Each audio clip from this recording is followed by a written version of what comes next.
मी आता पूर्णपणे वेडी झाले होते। माझा नवरा माझ्या समजण्याच्या बाहेर गेला होता। त्याच्या मनात काय चाललेले आहे हे जर मला आधी समजले असते तर कदाचित आज माझी मानसिक स्थिती अशी झाली नसती। तो मला जनावरासारखे काम करायला लावायचा आणि म्हणायचा की हे त्याचे प्रेम आहे। एवढं अनोखं प्रेम मी कुठेच पाहिलं नव्हतं। एवढंच नाही तर रोज नवनवीन कपडे घालून काम करून घ्यायचा। त्याच्या दुसऱ्या दिवशी तो ड्रेस घरातून गायब व्हायचा। माझ्या नवऱ्याची ही सवय जेव्हा मला समजली तेव्हा सर्व काही संपले होते। कोण म्हणू शकेल की हा तरुण आतून असा विचित्र खेळ खेळत आहे ज्याने मला एक प्रकारचे मोहरा बनवले होते। करोडोची मालमत्ता असताना माझ्यासारख्या एका गरीब सामान्य कुटुंबातील अडाणी मुलीचा हात का मागितला असेल ते मला कळत नव्हते। मग अचानक असे काही घडले की ते समजताच माझ्या पायाखालची जमीन सरकली। माझे नाव नेहा आहे। मी 20 वर्षाची होते। माझ्या घरात मी आणि माझे आई बाबा याशिवाय माझा एक लहान भाऊही होता। आम्ही गावातील खूप साधी आणि गरीब माणसे होतो। माझे वडील लोहार होते। आमची स्वतःची थोडीफार जमीन होती। त्यावर आम्ही शेती करून आमचा उदरनिर्वाह चालवायचो। मी एक गरीब आणि सामान्य कुटुंबातील मुलगी असल्याने मला मोठे स्वप्ने पाहण्याची सवय नव्हती, कारण मला माहीत होतं की आपली स्वप्न कधीच पूर्ण होणार नाहीत। मग बघून वेळ वाया घालून काय उपयोग। पण माझ्या आयुष्यात असं काही घडणार आहे ज्याचा मी स्वप्नातही विचार केला नव्हता। रोजच्या दिवसासारखे आजही मी शेतातून ताजी भाजी घ्यायला निघाले होते। घरातून बाहेर पडले तेवढ्यात एक गाडी वेगात धूळ उडत माझ्या जवळ येऊन थांबली। मी माझ्या विचारात पुढे निघाले तेव्हा एक देखणा तरुण माणूस माझ्या जवळ आला। ते पाहताच मी माझ्या ओढणीने माझा चेहरा पटकन झाकून घेतला, पण कदाचित मी पुढे जाण्याआधीच तो मला पाहण्यात यशस्वी झाला होता। तो अचानक माझ्या समोर आला आणि म्हणाला, त्याची गाडी जोरात असल्यामुळे तुमच्या अंगावर धूळ उडाली, मला माफ करा। मी आश्चर्याने त्याच्याकडे बघितले आणि मग हसून म्हणाले, साहेब, आम्ही गावातले लोक आहोत आणि या मातीशी आमची नाळ जोडलेली आहे आणि आमचे काम दिवसभर शेतातील मातीतच असते। तुम्ही काळजी करू नका, मी वाईट वाटून घेणार नाही। त्याने पुन्हा एकदा माझ्या डोळ्यांकडे बघितले। त्याच्या डोळ्यात चमक आणून तो माझे आभार मानत होता। त्याने माझे आभार मानले आणि निघून गेला। मी त्याच्या बोलण्याकडे लक्ष दिलं नाही आणि शेतातली भाजी घेऊन घरी आले। पण येताना सुद्धा आजूबाजूचे सगळे लोक माझ्याकडे आश्चर्याने बघत होते। मला बघून काही जण आपापसात बोलू लागले होते। आता ते माझ्याबद्दल काय बोलत आहेत हे मला माहीत नव्हते। मला एवढेच कळाले होते की हे सर्व लोक माझ्याचबद्दल काहीतरी मीठ मसाला लावून बोलत आहेत आणि माझ्याकडे वेगळ्या नजरेने बघत होते। त्यांचा विचार करत मी घरात शिरले तेव्हा घरात विचित्र वातावरण होते। सगळीकडे शांतता पसरली होती। आई वडील एका कोपऱ्यात डोकं खाली घालून बसले होते। हे तेव्हाच घडते जेव्हा त्यांना एखाद्या महत्त्वाच्या विषयावर बोलायचे असते। मी मोठ्या आश्चर्याने माझ्या भावाकडे पाहिले। तोही माझ्यासोबत काही बोलला नाही, म्हणून मीही गप्प बसले आणि स्वयंपाकघरात स्वयंपाक करायला गेले। मी जेवण बनवायला सुरुवात केली। आता या सगळ्यांच्या मध्ये जी काही खिचडी शिजत होती ती माझ्यासमोर येणार होती। पप्पांनी माझ्या डोक्यावर हात ठेवला आणि बाहेरच्या खोलीत गेले। मी हैराण झाले आणि अस्वस्थ होऊन आई बोलायची वाट बघत बसले। शेवटी काय झालं की सकाळपासून सगळे असेच वागत होते। पप्पा, काय झालं आहे ते तर सांगा, नाहीतर मला हार्ट अटॅक येईल। मी थोडीशी शाळा शिकलेली होते, त्यामुळे मला थोडं इंग्रजी येत होतं। त्यामुळे जेव्हा कधी काही अडचण असायची तेव्हा मी हार्ट अटॅकबद्दल बोलायचे। नेहमीप्रमाणे आईने माझ्या पाठीत एक चापट मारली आणि म्हणाली, तुला काही शिस्त आहे की नाही? तुझे आता लग्नाचे वय झाले आहे। देव करो तुला काहीही होऊ नये। मी म्हणाले, आता तू गप्प बस, मला जे बोलायचे आहे ते तर बोलू दे आधी। नेहमी तूच बोलत राहते, तू माझ्याबद्दल विसरून जाते। आई म्हणाली, होय, मला पाहिल्याचे आठवते। नेहा, जेव्हा मी तुझ्या वयाची होते तेव्हा मला तू झाली होती, पण नशीब तुझे, अजून तुझे लग्न झाले नाही। आता तू 20 वर्षाची झाली आहेस आणि देवाची कृपा बघ, ज्याची आम्ही काळजी करायचो आणि आज तुझे नशीब उघडले आहे। आई जे बोलत होती ते पूर्णपणे माझ्या समजण्याच्या पलीकडे होते। आई, तू काय बोलत आहेस? मला काही समजत नाही। आईने माझ्या डोक्यावर प्रेमाने हात ठेवला आणि म्हणाली, नेहा, तुझ्यासाठी एक स्थळ आले आहे। पण आई, तू माझ्या लग्नाची एवढी घाई का करत आहेस? मला इतक्या लवकर लग्न करायचे नव्हते, म्हणून मी आईला म्हणाले. यावर आई म्हणाली, हे बघ नेहा, हे कोणाचं स्थळ आहे ते तुला माहीत नाही. मुलगा खूप श्रीमंत आहे, शहरात राहतो आणि गावातील एका साध्या मुलीशी त्याला लग्न करायचे आहे. मला कळालं होतं की तो अजून बॅचलर आहे, म्हणून तो तसाच आला. त्याने तुला शेतातून येताना बघितले, त्याला तू आवडली, म्हणून त्याने घरी येऊन चौकशी केली. बघ तू हो म्हणत असेल तर, कारण तुझे वडिलांना आणि मला तो मुलगा आवडला आहे. मग माझी इच्छा नसतानाही काही दिवसातच त्या शहरातल्या तरुणाशी माझे साधेपणाने लग्न लावण्यात आले. जेव्हा मी लग्न करून त्या मुलाच्या घरी आले, तेव्हा माझ्या नवऱ्याने सांगितले की मी एक सायंटिस्ट आहे. मी तुझ्या घरच्यांकडून हुंडा वगैरे असे काही नाही घेतले, कारण मला एका चांगल्या पत्नीची गरज होती. मी त्याच्या एकाही बोलण्यावर विश्वास ठेवला नाही. का ते मला माहीत नाही, पण त्याचं घर खरंच महालासारखं वाटत होतं. माझी एवढी मोठी खोली होती, पण माझ्या नवऱ्याने मला अख्खं घर दाखवलं नाही. म्हटला, आता आराम कर, सकाळी घर बघून घे. आणि मला रूममध्ये आणून बेडवर बसवलं आणि थोड्या वेळाने तो पुन्हा खोलीत आला. त्याच्या एक हातात एक नवीन ड्रेस होता आणि दुसऱ्या हातात दुधाचा ग्लास. तो ड्रेस मला घालायला दिला आणि बाहेर येताच दूध प्यायला सांगितले. मी दूध पिले तेव्हा दुधाचा खूप उग्र वास येत होता आणि त्यात काही फळाची टेस्ट लागत होती. तरी पण घाबरत घाबरत मी ते सर्व दूध पिले. त्यानंतर दुसऱ्या दिवशी सकाळी मी जेव्हा आंघोळ करून बाहेर आले, नवऱ्याने अजून एक नवीन ड्रेस काढला आणि मला घालायला सांगितला. मी शांतपणे ड्रेस घातला. त्यानंतर माझ्या नवऱ्याने मला नाश्ता बनवायला सांगितला. मी खोलीतून बाहेर आले, पण घराची मला पूर्ण माहिती नव्हती. नवऱ्याकडून सर्व माहिती करून घ्यावी, तसेच किचनबद्दल विचारण्यासाठी खोलीत आले. तो कपाट उघडून फाईलमध्ये काही ठेवत होता. मला पाहून तो घाबरला आणि पटकन फाईल कपाटात ठेवून दिली. माझ्या जवळ आला आणि म्हणाला, अगं, मी तुला नाश्ता बनवायला सांगितले होते ना, नाश्ता तयार झाला आहे का? तू इतकं प्रेमाने बोलला की मला कसं सांगावं ते समजलं नाही. की किचन कुठे आहे हे कळलं तरच बनवेन ना. खरं तर मला काही माहीत नाही कुठे काय आहे. तू तर म्हणाला होतास ना की उद्या सकाळी घर दाखवतो, म्हणून मी विचारले. त्याने पटकन उत्तर दिले, अरे तू इतकी घाबरतेस का? चल, मी तुला किचन दाखवतो आणि कुठे काय आहे ते सांगतो. हे सगळं तुझंच तर आहे. मग त्याने मला सगळं घर दाखवलं. घर खरंच खूप छान होतं. मी पटकन पराठे आणि आमलेट बनवले आणि नाश्ता करायला एकत्र बसलो. मग आम्ही नाश्ता केला. या दरम्यान आम्ही खूप बोललो. मग त्याने सांगितले की मी त्याला त्याच दिवशी आवडले होते जेव्हा मी त्याला पाहिले आणि माझा चेहरा लपवला होता. मी माझ्या नवऱ्याला जेवढं समजून घेतलं त्याहीपेक्षा तो खूप चांगला होता.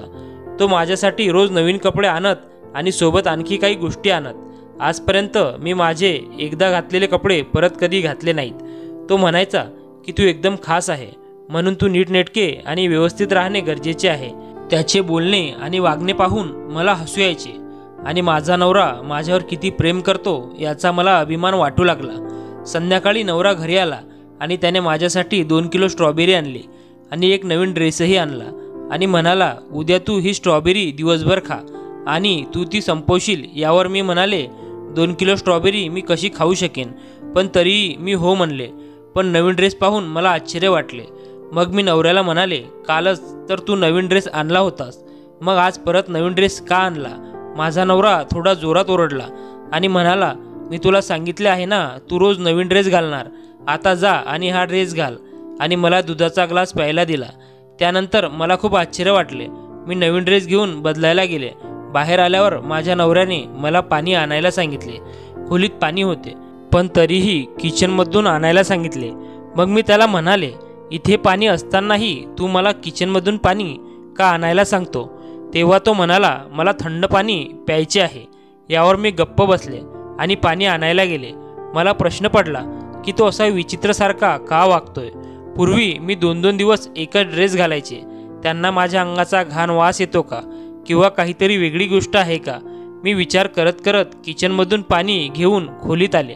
माझ्या नवऱ्याने पटकन तो ड्रेस गुंडाळला जो मी आत्ताच नुकताच काढला होता आणि एका पिशवीमध्ये टाकत होता. मी ग्लासातले दूध एका दमात पिले. माझ्या पतीने ड्रेस ठेवलेली पिशवी साईडला केली आणि म्हणाला, हे बघ नेहा, मला तू 2 दिवस एकच ड्रेस घातलेला आवडणार नाही आणि हे मी तुला लग्नाच्या रात्रीच सांगितले होते. आता माझी आणखी एक गोष्ट ऐक. मी आपला स्वयंपाक बनवणारा नोकर रामूला आजपासून कामावरून काढून टाकले आहे. बाकीच्या इतर कामासाठी घरात दुसरे नोकर आहेत, म्हणून आजपासून तू जेवण बनवशील. घरात आपण फक्त 2च लोक आहोत, त्यामुळे तुला काही प्रॉब्लेम येणार नाही, कुठल्या गोष्टीची अडचण निर्माण होणार नाही. पण तुला माहीत आहे की मला सर्व व्यवस्थित लागते. उद्या संध्याकाळी मी येईपर्यंत खीर आणि त्यासोबत व्हेज बिर्याणीही बनवून ठेव. पण हे ऐकून मी अस्वस्थ झाले. आपण घरात दोघेच तर आहोत, मग एवढा स्वयंपाक बनवण्याची काय गरज आहे. मग दुसऱ्या दिवशी मी लवकर उठून आंघोळ केली आणि पटकन स्वयंपाकाला लागले. मला सर्व स्वयंपाक करायला 3 तास लागले, त्यामुळे मी घामाने आंघोळ केली होती. मला खूप गरम होत होते. आता नवरा येईपर्यंत आंघोळ करायचा विचार करत होते. मग आम्ही एकत्र जेवण केले. मला आंघोळ करायची होती, पण त्याने मला रात्रीसाठी स्वयंपाक करायला सांगितला. तोही खूप खुश दिसत होता आणि माझ्या बाजूला खुर्ची घेऊन बसला. कामाबरोबरच मी अधूनमधून स्ट्रॉबेरीही खात होते. माझ्या नवऱ्याची नजर माझ्यावर होती. पण संध्याकाळचे 6 वाजले होते. मी मोकळी झाले होते. आता काम करण्याची सहनशक्ती संपली होती. मग आंघोळ करता यावी म्हणून मी लवकर बेडरूममध्ये आले. बेडवर नवीन ड्रेस पाहून मी ते कपडे घेतले आणि आंघोळ करायला गेले. मी बाहेर आल्यावर माझा नवराही आंघोळ करायला गेला. त्यानंतर रात्री जेवून झोपी गेलो. रात्री कसला तरी आवाज आला म्हणून मी डोळे उघडले, तर माझा पती मी बदललेले कपडे पिशवीत घालून बेडखाली ठेवत होता. आता आश्चर्यासोबतच मला काळजीही वाटू लागली होती. तो असं का करत होता? मी त्याला जितके समजून घेऊ लागले होते ते स्पष्ट झाले की तो नक्कीच काहीतरी रहस्य माझ्यापासून लपवत आहे. परंतु मला त्याला विचारण्याची हिंमत होत नव्हती आणि तो मला माझ्या कामात इतका गुंतवून ठेवायचा की मी कसला विचार करू शकले नाही पाहिजे. पण एक विचित्र गोष्ट जी मी त्या 2 महिन्यात लक्षात घेतली, त्याने मला एकदाही नॉनव्हेज खायला दिले नाही. एकदा मी चिकन बिर्याणी केली होती, मग तो मला खूप ओरडला होता. त्यामुळे मला दुसरे काहीतरी खायला लागले होते. मला माहीत नाही की त्याला माझी प्रत्येक गोष्ट कशी कळायची, पण त्यांनी स्वतः सांगितले की चोरी वगैरे होऊ नये म्हणून मी घरात कॅमेरा बसवला आहे. आता प्रश्नच उद्भवू शकत नाही की मी त्याची कुठलीही गोष्ट टाळू शकत नव्हते. एवढ्या कडक देखरेखीमुळे मला अनेकदा डोकेदुखी व्हायची. इथे सगळ्या गोष्टींचा विचार करून मला काळजी वाटायची. नवऱ्याला माझे डोके दुखत असल्याचे सांगितले तर तेव्हा त्याने सगळी कामं सोडून मला डॉक्टरांकडे नेलं. तिथे माझ्या इतक्या महागड्या टेस्ट करायला सांगितले. मी त्याला नकार दिला. डॉक्टरही म्हणाले की त्याची गरज नाही, पण नवरा म्हणाला शंका दूर करण्यात काही नुकसान नाही. मला माझ्या बायकोला थोडाही त्रास होऊ द्यायचा नाही. त्यावर माझे काही दुखत असले तरी मला माझ्या नवऱ्याला सांगायला भीती वाटायची. माझ्या छोट्या छोट्या गोष्टीबद्दलही त्याला काळजी वाटायची. पण मधल्या काळात तो मला रोज व्यायाम करायला लावायचा आणि कपडे बदलायला सांगायचा. त्याने ही सवय सोडली नाही. आमच्या लग्नाला आता 2 वर्ष होणार होते. माझा नवरा पहिल्यापेक्षा अजूनच श्रीमंत झाला होता. त्याला कधीकधी कामासाठी परदेशात काही दिवस जावे लागायचे, पण काम तर म्हणावे तसे करत नव्हता. आता दिवसातून 2 ते 3 वेळा घरी यायचा आणि पूर्वी तो मला दिवसातून एकदा ड्रेस बदलायला सांगायचा, पण आता दिवसातून 3दा कपडे बदलायला सांगायचा.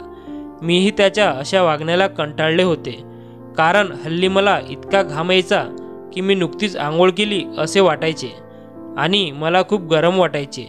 या सगळ्याचा विचार करता करता मी मानसिक आजाराने त्रस्त झाले होते. माझ्याकडे माझ्या औषधांचा एक स्टॉक होता जो मी रोज खात असे. हे सर्व तेव्हापासून सुरू झाले जेव्हा हिवाळा चालू झाला होता. आता नवऱ्याने घरातील नोकराला सुट्टी दिली होती. मी दिवसभर काम करायचे आणि माझा घाम पाण्यासारखा वाहत असे. एकदा मी आंघोळ करण्याचा विचार करत असताना माझा नवरा आला आणि त्याने हीटर चालू केलं आणि मला एका खोलीत बंद केले. उष्णतेने बेशुद्ध व्हायला लागल्यावर कपडे बदल म्हणायचा. घामाचा वास यायला लागला आहे असे म्हणायचा. मी जोपर्यंत कपडे बदलून बाहेर यायचे तोपर्यंत घरातील इतर नोकर 2 किलो फळे आणायचे. कधी द्राक्षे, कधी मोसंबी, कधी पेरू, कधी डाळिंब आणायचे. सतत हे सगळं बघून मला मळमळ व्हायची आणि हे सगळं करून मी मानसिक रुग्ण झाले होते. आता त्यापेक्षा माझं गाव मला चांगलं वाटत होतं. तिथलं मातीचं घर चांगलं होतं. जिथे काम केल्यावर गार हवा मिळायची आणि इथे हिवाळ्यातही हवामान गरम आहे. माझं असं झालते. आता मी खोलीत बंद होते आणि हीटर रोज चालू असायचा. आता मी विचार केला होता की त्याचे काही ऐकायचे नाही. असंच चालू राहिलं तर मी लवकरच गुदमरून मरेन. आज जेव्हा खोलीत बंद होते तेव्हा मी हीटरच खराब करून टाकला. पण नवऱ्याने लवकरच एक नवीन हीटर ऑर्डर केला. आता मी एक विचार केला आणि माझ्या पतीने नोकरीवरून काढलेल्या जुन्या नोकराला मी बोलावून घेतले आणि सर्व कॅमेरे खराब केले. नवऱ्याला आमच्या युक्त्या माहीतही नाहीत. आता मला माझ्या नवऱ्याचे रहस्य जाणून घ्यायचे होते, ज्याच्यामुळे माझी अवस्था मरायला टेकली होती अशी झाली होती आणि माझा नवरा मला मरूही देत नव्हता. दुसऱ्या दिवशी मी माझ्या ड्रेसच्या जाग्यावर नोकराच्या मुलीचा ड्रेस ठेवला. माझा नवरा तो ड्रेस घेऊन रात्री घराबाहेर पडला. त्या पाठोपाठ मीही त्याच्या मागे गेले. बरेच पुढे गेल्यावर मग तो एका कारखान्यात शिरला आणि तो ड्रेस एका मोठ्या मशीनमध्ये टाकला. त्यानंतर त्यात आणखी बरेच काहीतरी लिक्विड टाकले. थोड्या वेळाने तिथे एक विचित्र पदार्थाचे औषध तयार झाले, जे अनेक बाटल्यांमध्ये मशीनद्वारे भरले जात होते. मी लपत लपत पुढे जाऊन त्यातली एक बाटली उचलून त्याचा वास घेतला तर त्याचा अत्यंत सुगंधी वास येत होता. आता मला थोडेफार समजले होते. मी ताबडतोब माझ्या नवऱ्याच्या समोर गेले. तेव्हा अचानक मला समोर पाहून माझा नवरा घाबरला. त्याने मला शिवीगाळ केली आणि घरी ताबडतोब निघून जायला सांगितले, कारण तिथे इतरही बरेच मजूर काम करत होते. पण मी पण गेले नाही आणि त्याला सांगितले, खरे सांग, नाहीतर मी तुला कायमचे सोडून देईन किंवा माझा जीव देईन. हे ऐकून नवरा घाबरला आणि म्हणाला, नेहा, माझ्याकडे बघ. तू असे काही बोलेल याची मला अपेक्षा नव्हती. मला सोडून जाऊ नकोस आणि मरण्याचा विचारसुद्धा करू नकोस. मी तुला सगळं खरं सांगतो. तू इथे कारखान्यात का आलीस? नवरा घाबरून मला विनवणी करत होता, पण मी त्याचे अजिबात ऐकले नाही. मी इथेच सगळ्यांसमोर बोलेन, मी तुला सोडून जाईन अशी धमकी त्याला दिली. हे ऐकून तो घाबरला आणि आता माझा नवरा अस्वस्थ होऊन बोलू लागला की मला खूप पैसे कमवायचे होते. मग मला तू भेटले. मला तुझा एक वेगळा खूप छान वास आला आणि मी तुझ्याशी लग्न करायचं ठरवलं. मग मी माझ्या प्रयोगावर काम करायला सुरुवात केली. मी तुला रोज घालायला नवीन कपडे द्यायचो, जेणेकरून तुझ्या घामाचा वास त्या कपड्यांना लागेल. त्याबरोबर मी तुला वेगवेगळे फळे आणि भाज्या खायला द्यायचो, जेणेकरून तुझ्या घामाचा वास फळांच्या फ्लेवरसारखा यावा. त्यानंतर मला खूप आनंद झाला जेव्हा माझी कल्पना यशस्वी झाली. जे मी परफ्यूम बनवायचो त्याला इथेच नाही तर आंतरराष्ट्रीय बाजारातही खूप मोठ्या प्रमाणावर मागणी होती. मी खूप प्रभावित झालो. त्यामुळे मला अधिकचा लोभ होत गेला, जेणेकरून तू जास्त काम करून तुझ्या अंगाला जास्त घाम यावा. म्हणून मी सर्व घरातील नोकरांना सुट्टी द्यायचो. मला जेवढे यश मिळत होते त्यासोबतच पैशाचे प्रमाणही वाढत होते. मग मधल्या काळात हिवाळा आला. मग माझ्या मनात हीटरचा विचार आला. त्यामुळेच मी तुला बंद खोलीत हीटर लावून ठेवायचो, जेणेकरून तुला जास्तीत जास्त घाम यावा. मला सर्व बाजूने फायदा होता. मला काळजीही वाटत होती की अशात तू जर आजारी पडली तर किंवा तुला काही झालं तर माझी सगळी मेहनत वाया जाईल. म्हणूनच मला आत्ता मूल पण नको होतं. जरी आपल्याला मूल झालं असतं तर तू मुलाला सांभाळण्यात बिझी असती आणि मला माझ्या व्यवसायात तोटा झाला असता आणि मुलानंतर कदाचित घामाच्या वासाचे रूपांतर दुर्गंधी होत गेले असते. म्हणून मी आपल्याला बाळ होऊ दिले नाही. आणि आज बघ आपण किती श्रीमंत झालो आहोत. आपल्या दोघांकडे खूप पैसे आहेत. आता तुला सर्व काही माहीत झाले आहे. आपण एकत्र व्यवसाय करू. आता माझ्या नवऱ्याचे बोलणे ऐकून मी गोंधळले होते. मी आधीच माझ्या आईवडिलांना फोन केला होता आणि पोलिसांनाही बोलावले होते. एका चांगल्या मुलीला लग्नानंतर मानसिक त्रास भोगावा लागला होता. त्याच्या व्यवसायाच्या लालसेपोटी त्याने मला माझ्या गर्भरोधकासाठी औषधेही पाजले. इतक्यात माझे आईवडील पोलिसांसोबत आले आणि पोलिसांनी त्याला अटक केली. मला मानसिक रुग्ण बनवल्याबद्दल त्याच्या विरोधात कोर्टात खटलाही चालवण्यात आला. त्यासोबतच मी घटस्फोटाची नोटीसही दिली आणि माझ्या आईवडिलांनाही दोष दिला. केवळ संपत्ती पाहून माझे आयुष्य उद्ध्वस्त. त्यानंतर तुरुंगातही माझा नवरा त्याच गोष्टी पुन्हा सांगत होता की तो बायकोचे कपडे कारखान्यात घेऊन जाईल, तो श्रीमंत होईल वगैरे. त्याची मानसिक स्थिती हरवली होती आणि तो वेडा झाला होता. माझ्या पतीनंतर मी त्याच्या सर्व संपत्तीवर हक्कदार होते. माझे आईवडील पूर्णपणे निर्दोष होते, कारण अडाणी माणसे काय बघणार. शेवटी प्रत्येक मुलीच्या आईवडिलांना वाटते की तिचा होणारा नवरा श्रीमंत असावा, चांगला कमवणारा असावा. आज मी माझ्या कुटुंबियासह या आलिशान बंगल्यात राहते. ही सर्व संपत्ती मला माझ्या घामाने मिळाली होती. दिवसभर काम करून कमावल्यासारखं वाटत होतं. पण इतक्या वर्षानंतर आज मी विचार करते की ज्या रोहनने आपल्या बायकोला मानसिक रुग्ण बनवले आणि आई होण्याचा हक्कही हिरावून घेतला, या गुन्ह्यात तो पूर्णपणे दोषी आहे. कारण त्याने माझ्या आई होण्याचा अधिकार हिरकावून घेतला. म्हणून मी त्याला तुरुंगात पाठवले.